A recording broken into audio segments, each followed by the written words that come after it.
Hey guys, it's Lumen, and today I will be going over my SR3 run with Royal Oak. And I'll be covering the subs I use, the assists I use, kind of how I built the team. Although, to be fair, it is a pretty stock standard team, so there's not much to really talk about, but I guess we could dig into some alternatives.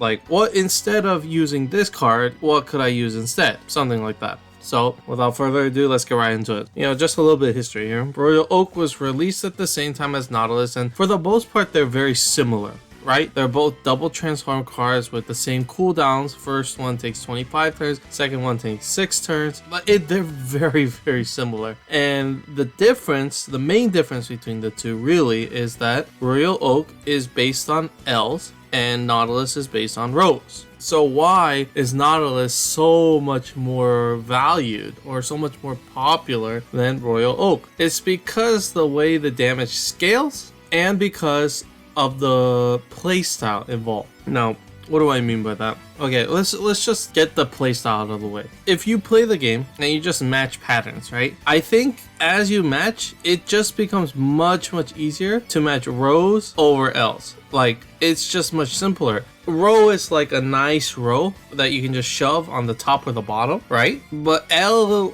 takes up a 3x3 space that you have to kind of manipulate, and then creates this awkward 2x2 box area which isn't used and gets kind of awkward. And so for me, it's like L is just a little awkward to deal with, and if you have any experience matching L's or working with L's, I think you have a good idea of what I mean. So, place out of the way, Nautilus is better, right? Now, if we talk about the actual numbers here, first of all, in the final form, right, even though Royal Oak is technically easier to activate with 5 linked water orbs as opposed to 6 linked wood orbs, the damage is significantly lower, with Royal Oak providing a 20x attack multiplier, whereas Nautilus providing a 24x attack multiplier. This might sound not that much, but when you multiply them together, you're comparing a 400x attack to 576x attack, which is honestly quite insane. It's actually insane because if you just think about the change, right? Like, that's what? 176 over 400, right? I think that's 44. That's a 44% damage increase from Royal Oak to Nautilus. Yeah, 44%. And I mean, 44% is kind of ridiculous when you think about it, right? Because that's almost 1.5x attack, right? Like a bonus. And so, there's that shortcoming as well. And this matters because endgame is so damage oriented, right? I mean, you could argue that it's very survival oriented as well, but there's no denying that the damage requirements have significantly increased. Like, it's just a tremendous increase in damage that is required to clear dungeons such as SR3 or MD1, stuff like that. Okay, so the only real benefit is that he actually does damage personally. One of the great pitfalls of Nautilus teams is that Nautilus actually cannot do damage, like without VDP, and that's not always common. And even if you do VDP, Nautilus still won't do damage unless you VDP row. Then he'll start smacking real hard. But with Royal Oak, you can VDP with him, you can L with him, and because of his Tensi awakening, he'll smack really hard.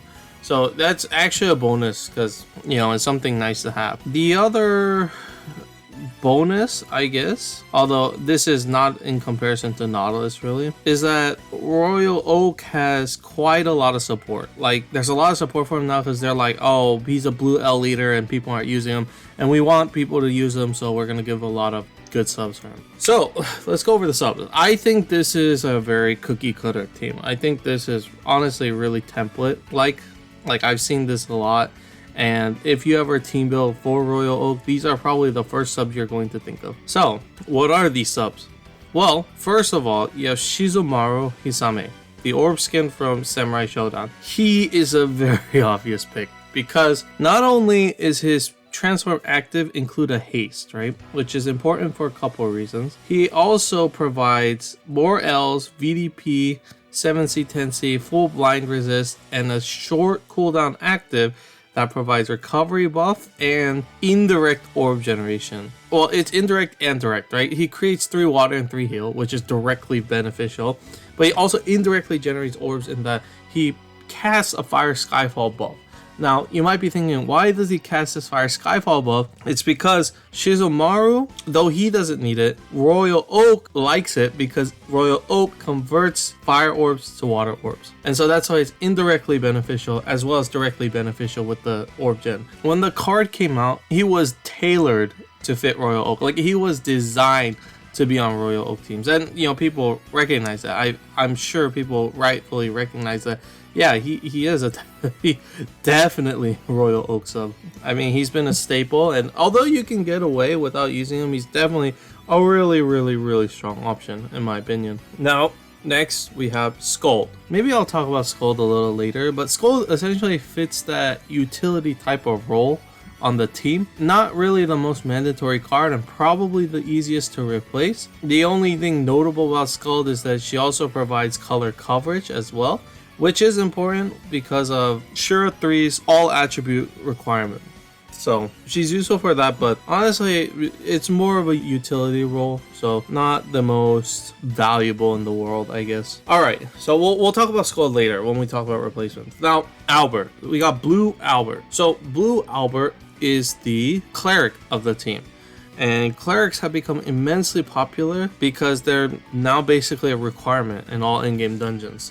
If you don't have a good cleric, you're kind of screwed with dealing with awoken binds, unmatchables, and binds. Most of the time it's awoken bind and unmatchable. Like, binds are kind of a you just bind raise your whole team, you'll be fine. But definitely awoken bind, definitely unmatchable. And if you can cover binds too, sometimes there's a nice way to use that where you upgrade your assist options, right? Like, let's say you run a bindable sub and your cleric clears binds as well. So instead of bothering to put an unbindable equip on your bindable sub, instead you just rely on the cleric to take care of it. And then, you know, you put a different assist, which greatly increases your assist flexibility because honestly, forcing unbindable on your assist really limits your options. So yeah, that's something to keep in mind. Yeah, that's just a little kind of side note. So of course with Albert, right? Blue Albert was recently released.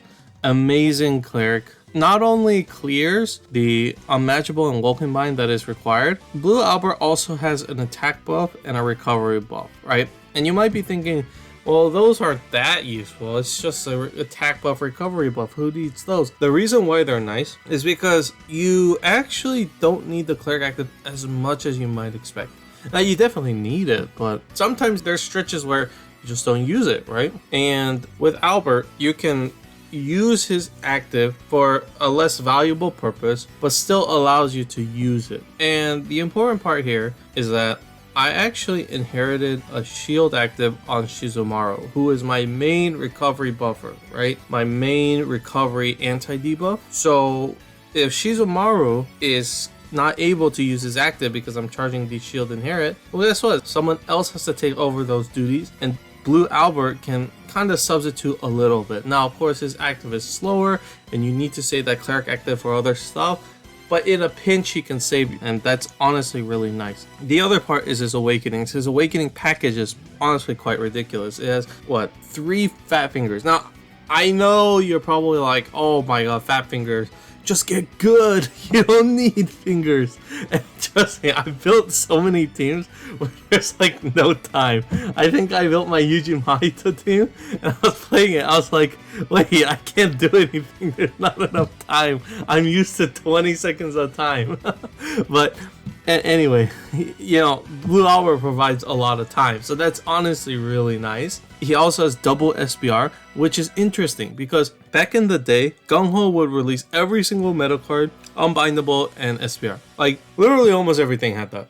Because it was just kind of a staple, right? And so people wanted that, Gung-Ho gave that to the people. However, Gung-Ho has shifted away from that and started taking out SBR or taking out Unbindable to fit in other awakenings to make cards even more specialized and even more, surgical. But that just means that you have to overcome those shortcomings in a different way. And Blue Albert helps you kind of cover that because Blue Albert, guess what? Double SPR means you can get away with no SPR on something else. And so that's why he's a great package. And then of course, I can't forget his double 10C. His double 10C is amazing because he can deal damage, right? Alina, one of the reasons why Alina is such an insane cleric and why she is so hyped is because Alina can actually deal damage. Most clerics sacrifice that damage in order to fulfill their cleric role properly. But Alina, Alina's like, there's nothing you can really just say. It's like, Alina's a ridiculous card. It's so broken. But Albert gets kind of close, especially considering that, you know, Albert has pretty respectable damage of his own as well. And he doesn't have VDP and he doesn't cover this or that. But, you know, at this point, I'm just nitpicking so hard. Yeah, Albert's great. He's great. Last but not least, we have Kyori. The reason why I like Kyori is because if I have Oak covering the attack debuffs, Shizumaru covering the recovery debuffs, then Kyori covers the time debuffs and the locks. And honestly, that's really nice. Other benefits are Kyori does a ton of damage. You have 10C, you got lots of L's, you can get 7C Super Awakening, which I did, and then Kyori has that Devil Killer, and that Devil Killer, honestly, is really valuable to me. I was not like the biggest fan of a Devil Killer per se, because I was like, I mean, you want God Killers, you want physical killers, dragon killers. Devil Killers are really nice, mainly because it really helps with Ilm, who's really thick, and it helps with Gremory. Gremory, it's like I've been doing some random team building lately, and Gremory just gives me too many headaches. So I hate Gremory, so anybody who can destroy Gremory is my favorite. So yeah, Kyori is amazing for that. Just active, awakenings, whole kit is truly awesome. Now, I guess we'll talk about the assists. Assists are mainly covering resists and getting enough skill boosts. One thing about this team is that this team doesn't have that many skill boosts. So I actually had a really hard time scrounging up enough in order to make this work. The way I managed to circumvent it and get enough skill boost is I SDR'd Shizumaru so that his haste transform won't be delayed. So when I use him, I can recharge all the other cards whose inherits got delayed. That's one key component of this. The other part is I had a delay and I had a haste to make up for the rest of it. And I used, you know, some really broken cards like Red Ford and Harvest Loot. So they're really broken cards. They're really nice. One thing that's really nice about blue teams in general is that they're prone to having really good recovery. Instead of running a dedicated healer, I instead opted to add in some team recovery awakening, and those are actually pretty effective. I believe they're an additional 20% to your recovery, so if you have 5 of them, that's like effectively doubling your recovery. And with the amount of orb gen, right, the amount of heal generation that Oak gives you, it's honestly enough. You know, I don't really have a hard time healing. Now, of course, if I get hit with the recovery debuff, things change real drastically. But that's why I have Shizumaru, who's really fast, you know, rapid response, right? Honestly, really great. Okay, let's talk about replacements and alternatives, right? I think we'll go over the most difficult role to replace, which is Albert here. Albert, I say difficult, but there are definitely some high profile cards that can cover the gap, you know, because you're looking for a cleric that's on a short cooldown and can deal with Awoken Binds and Unmatchables. There are a couple cards that fit this niche and can fulfill the purpose, you know, the role. Of course, number one on this list is Gung Ho Belial. So Belial is number one replacement because she just has a great active. Her active is amazing.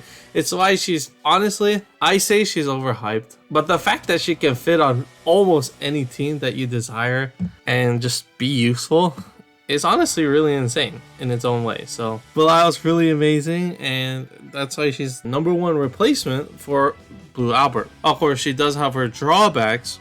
Belial gives you healing, but as I said, it's not really as necessary as you might think for a Royal Oak team. So that advantage is not as much of an advantage. Furthermore, she doesn't do any damage whatsoever. It's just no damage. So it's like, well, I guess I lose a potential at least 2 billion damage off my team. So that sucks a lot in that of itself. I guess I'm going over her drawbacks, but one benefit that I forgot to mention, well, Royal Oak is already blue dark. So you're really only getting red, which, to be fair, red is not the easiest color to cover, but it's not really that much of an advantage. If Belial give you double color coverage, like, oh my god, it covers both dark and red, then we have a much different story here. But as it stands, she's like definitely nice, but you're really only taking her for the active. And in this day and age of endgame dungeons that smack you for hundreds of thousands of points, I don't know. You gotta just try to optimize in any way you can, which is why Blue Albert, I chose him over Belial. Another option on this list is Chun-Li. Chun-Li, when she came out, was the premier option because Chun-Li dealt a decent amount of damage and was just the best blue cleric at the time. Not only that, but Chun-Li also had that rare red coverage that was really valuable, especially because Shizumaru didn't exist back then. One of my biggest regrets was not picking up a Chun-Li, but I just didn't want to trade. Like, I knew Blue Albert was coming, though I didn't think he'd be this late, and I was like, just wait for Blue Albert and make him work. And I didn't trade for Chun-Li, and I wasn't able to use her, and I had so many oaks back then, it's like, I don't know. So it's kind of a regret, honestly, kind of hard to say. I don't think I'm too worse off on it, but like, it definitely robbed me of the opportunity because I didn't really have a good cleric to work with, and I didn't really want to build a GIMP team, so it was kind of an unfortunate scenario, but oh well, that's in the past. Now I got Blue Albert, everything's okay. One last option I do want to mention is Beach Planar. Beach Planar definitely fits the role. Her cooldown is much better. I really want to emphasize that because her cooldown before was so terrible. Oh my god. If you watched my Hitage Senjogara, the Shura 2 video, I think I did like some weird swap. I used Planar and it felt terrible. It felt terrible. It was so slow. It didn't work. It's just it just was so slow, and it got risky, and I was just like, I hate this. I hate this so much. And so in the end, it was like, oh well, okay. I mean, Beach Planar is like, now she got buffed, so she feels a lot better. Like, it shaved off a lot of turns. She also got an interesting Fujin, and I say interesting because it's a 1-turn Fujin, which isn't the most valuable effect in the world, but because for Shura 3 specifically, the blue slime has a green unmatchable on that floor, and while you are converting greens to heals, I understand that.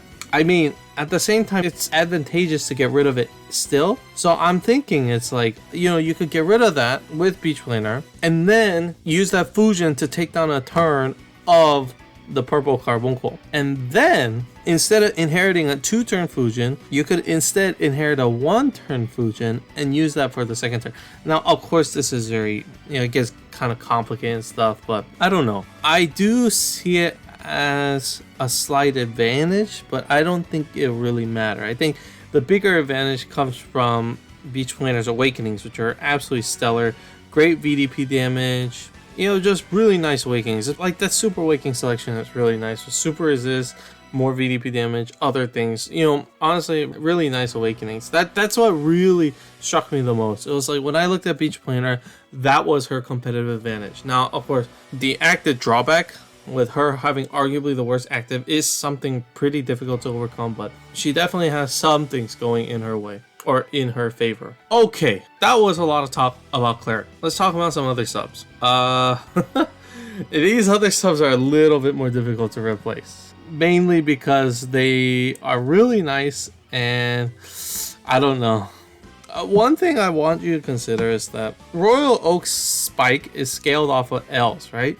So you naturally want cards with lots of L's in order to make it work. Now, of course, there are other variants of Royal Oak where they actually opt to use Rose and treat Royal Oak's spike as more of a debuff counter option. Really, it's like you're not really doing much damage, but it's better than nothing, and you can use it to counter anti-spike effects. My problem with that is, while it is potentially really nice to go with Rose, especially considering how potent Rose are, the main drawback, in my opinion, is that what happens when you VDP? Wait, all my damage is based on Rose, which means when I VDP, I can't really roll, which means I'm doing no damage. Oh no. That's the main problem I have, which is why I opted to build subs with lots of L's, such as Kyori and Skuld and Shizumaru, because when you VDP, you don't really need to worry about the damage loss from not matching an L. Yes, it does suck, you lose the damage of the L's, but at the same time, you still get the spike effect, so not all is lost. You still get value out of that as well. One thing to note, the rest of the sub replacements are going to be really difficult considering that they probably won't have as many L's. Instead, they'll just have, I don't know, they'll have other awakenings. Definitely nice, like 7C, maybe 10C, stuff like that, but I generally don't think it'll be that good. Now, the first option, remember, you gotta think about color coverage, right? So if we think about it that simply, I'm thinking about Kyori. The rest are okay, replaceable. Blue light is something that's honestly pretty annoying to work with. Taking a look at some blue light options. In terms of time buff, you have, and bear with me here, Blue Cecilia. And I know that sounds ridiculous, but Blue Cecilia is a thing. Definitely can work. You know, it's not like impossible or anything. It is something. Something interesting piqued my interest. I thought it was blue light. It's not, but I want to mention anyway. Sekka from the fairies. I think his flower is Sexafridge. Sekka's interesting because Sekka, even though no L's, has good damage with VDP, double SPR, also very interesting, and has 3 heal TPAs. And I know heal TPA is like kind of whatever, but not having heal TPA because the recovery is so good doesn't negate the fact that you're at a healing disadvantage where you have 4x HP and no multiplier to your recovery, right? Which is why I still slot in Team Recovery Awakenings to bolster my recovery, right? However, heal TPA is also another way to bolster said low recovery. And Sekka, fulfills that in a much more meaningful way. In that it's not the main value of the card like Belial, but rather, and I say Belial like the main value of that card's to heal TPAs, but it's less pronounced and it doesn't comprise too much of the card's value that it becomes detrimental to the team. Instead, the heal TPAs are just a nice touch, a nice way to bolster that recovery. And that's exactly what I need. So I like Sekka, although since you have to run it pre-transform, you're going to cover your blue-green slot, which is, I mean, you got good options like Skuld already, which I'm using. So it's a little bit but Sekka's definitely caught my eye. You could run Bright Elsha. Bright Elsha is blue light pre-transform, blue green post-transform. All you care about is pre-transform because post-transform wise it's like, okay, you can become whatever color. It's not gonna end the world or anything. Something about Bright Elsha has the full blind resist, has good damage, a lot of Takoyakis, and even though Takoyaki might be like, I mean, I'm matching L's. I'm not gonna really match like more than 3, and realistically, it's gonna be 1 or 2. It's still nice team-wide damage, something to know, and you could break up the second and third L's into extra combos, which could be more effective with the Takoyaki. The main thing about Elsha is the active, where you actually have a Void active on a 5-turn cooldown. Not only that, but you'll also have a move time and recovery buff. So it does actually a lot of things. Now you might be thinking, oh, but who cares about Void? Well, in SR3 there are 2 floors that are very, very Void VDP prominent. That is floor 8. Yeah, Minerva and Parvati, both of them have Void shields. Minerva is definitely easier, but Parvati is one of the main team building challenges of the dungeon. The other one is the Dragon floor, Ryunsai and Kyozansai. And Ryunsai and Kyozansai are really thick, and their execution timer is a bit shorter than the rest. So that's something to note. This Void penetration, while it might not be used all that much for, Void penetration per se, you can definitely use it on those 2 floors for sure, and it'll be pretty useful. Okay, other options we can consider. A really nice option to consider is Kaiba's newest ultimate evolution. Kaiba is really strong because he has that delay and shield and whatnot, which covers a lot of utility, and he has good awakenings too. His stats are nice. Kaiba, however, does not cover the debuff counter rolls. Kyori counters locks and time debuffs, while Shizumaru covers recovery debuffs and Royal Oaks cover the attack debuffs. Kaiba doesn't do any of that, and I'm not trying to shoehorn the blue light spot into covering that sort of utility, but he doesn't do any of that, so you need to find options somewhere else. And I don't know, Kaiba definitely strong option, but you lose that utility spot, I think, which is something to note as well. An expensive option you could use would be Bride Yuri. Bright Yuri is definitely an option. Interesting color change. I don't know if it's like the most useful, but it can definitely be very helpful in just multiplying your damage out, especially if you use it correctly. You can change the color from green to red, and that will effectively boost your attack by 4 times since it removes the half damage portion, and it doubles your damage because you're hitting fire now with water. Definitely something to keep a note on. Another option, another choice for set utility role on the team, like Kaiba, you can run Gamela. I can't believe I'm talking about Gamela, but you could use Gamela. Lots of L's, VDP, double 7C, definitely an option. Just, I don't know if I would go with Gamela. Okay, so that's blue light, right? And we cover some utility options like Kaiba, which can replace Skuld, or you most likely replace Skuld. We also cover some time and recovery debuff counters like Bright Elsha and stuff. So, you know, it's just figure out what role it's going to cover and slot them in for that role. And then with the rest of your subs, you got to cover the rest of the utilities that you need, right? Okay, let's cover water fire option. You have Chun-Li, which again covers that cleric role in case you don't have Albert. We already talked about her. One thing that catches my eye right off the bat is Valentine's Alresha. Valentine's Alresha definitely really nice in that Valentine's Alresha can cover both recovery debuffs and time debuffs as well. And Valentine's Alresha creates 3 fire and 3 water orbs, right? But with Royal Oak, that's essentially 6 water orbs, which is honestly,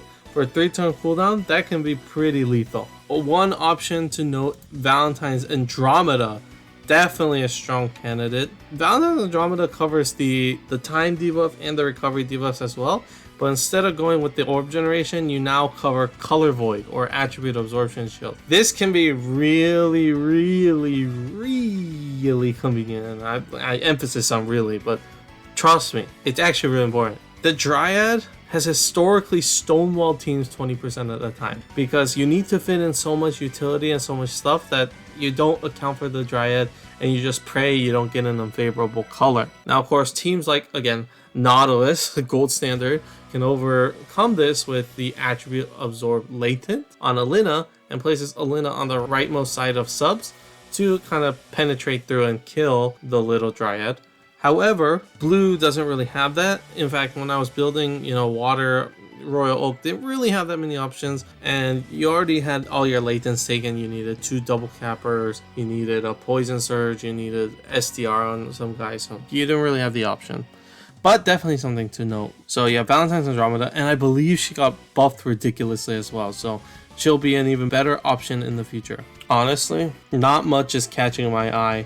You have Beach Planar, but we already talked about Beach Planar before. Yeah, not much is really catching my eye here, so I think that'll be it actually for water and fire. Let's take a look now at water and wood. Lots of great options. If you are looking for unlock and time debuff counter, right? Miata, definitely an option you can use. Miata's cool because you also get a free delay off of it. You don't need to inherit one.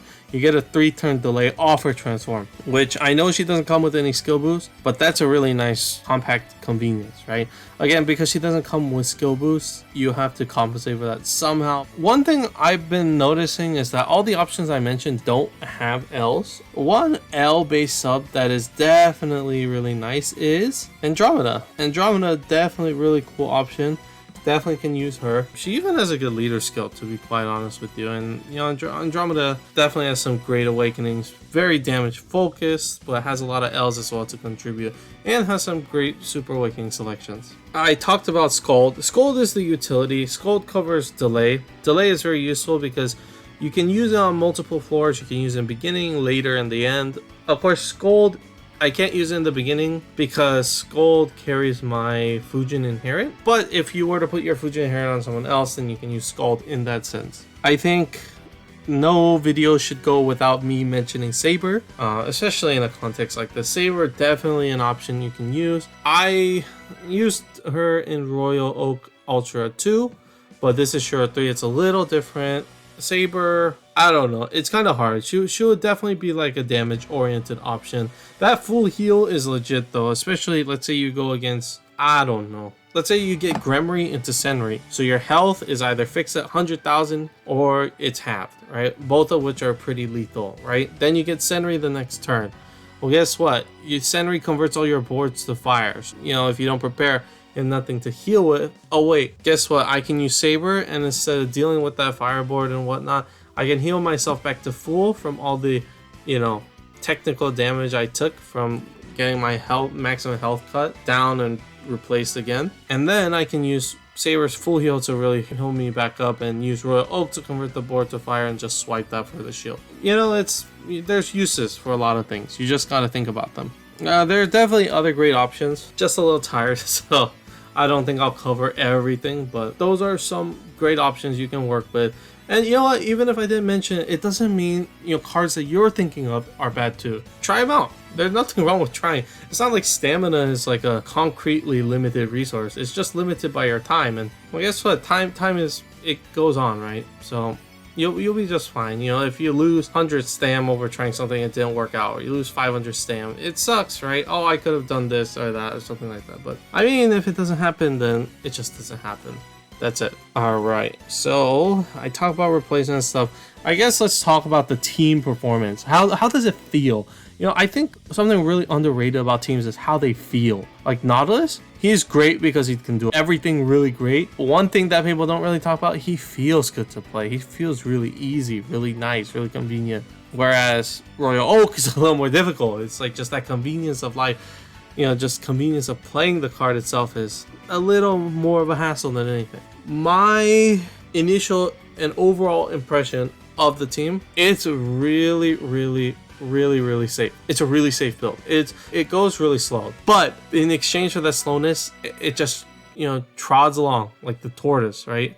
And the tortoise and the hare kind of thing. Yes, Nautilus will go super fast, but Royal Oak will still make it to the finish line just pretty slowly, because Royal Oak can survive almost everything and has a way to deal with a lot of things based on your team. Another thing about Royal Oak, there's so much time. Oh my god, especially after adding Blue Albert to the mix. I had so much move time to work with. I know L's are a really difficult pattern to match, especially when you're fitting multiple L's on a single board. But trust me, running with Royal Oak, it's like you have so much time. The difficulties on matching those L's, honestly, they're not like the worst deal in the world. It's definitely a lot more doable, because it also allows you to manipulate spinners and stuff, and you're on 6x5 too, so it's like, honestly, life is a lot easier in that sense. Of course, my main gripe about Royal Oak is slight damage. Like, Royal Oak sometimes just doesn't deal enough damage, or not as much damage as I like, and this will be remedied when the Royal Oak buffs come to NA, in which Royal Oak's leader skill multiplier gets increased from 20 to 23, effectively increasing his dual output from 400 to 529.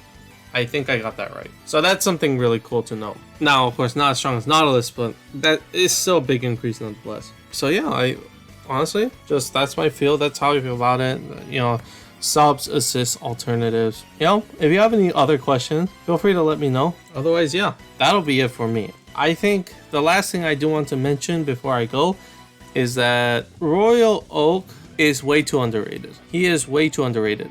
And I know his subs are a little difficult to work around.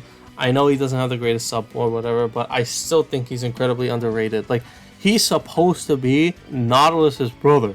Like, they're supposed to be essentially the same. Now, because of the weight damage calculation work, Nautilus takes a huge step forward and above Royal Oak. But Royal Oak, I mean, in NA, definitely, I think it's really hard to question that Royal Oak might just be the number 2 lead in NA. You know? Like, I just think that's how it is, because he's that strong. Now, of course, people will disagree with me. There will be the Rosalind cheerleaders. Oh my god, Rosalind, please! And there'll be the Natsu cheerleaders, and the Phyllis cheerleaders, and the Ryume cheerleaders, and you know what? You do you. If you like those leads, go ahead, play them. I don't care. I just think Royal Oak will probably be the second best lead, especially because, like, with those buffs coming in, it definitely raises him to another level, because he does give out pretty good output, almost comparable to Nautilus. So that'll be it for me. I'm actually really tired. It's been so busy this week, so yeah, I'm kind of pooped.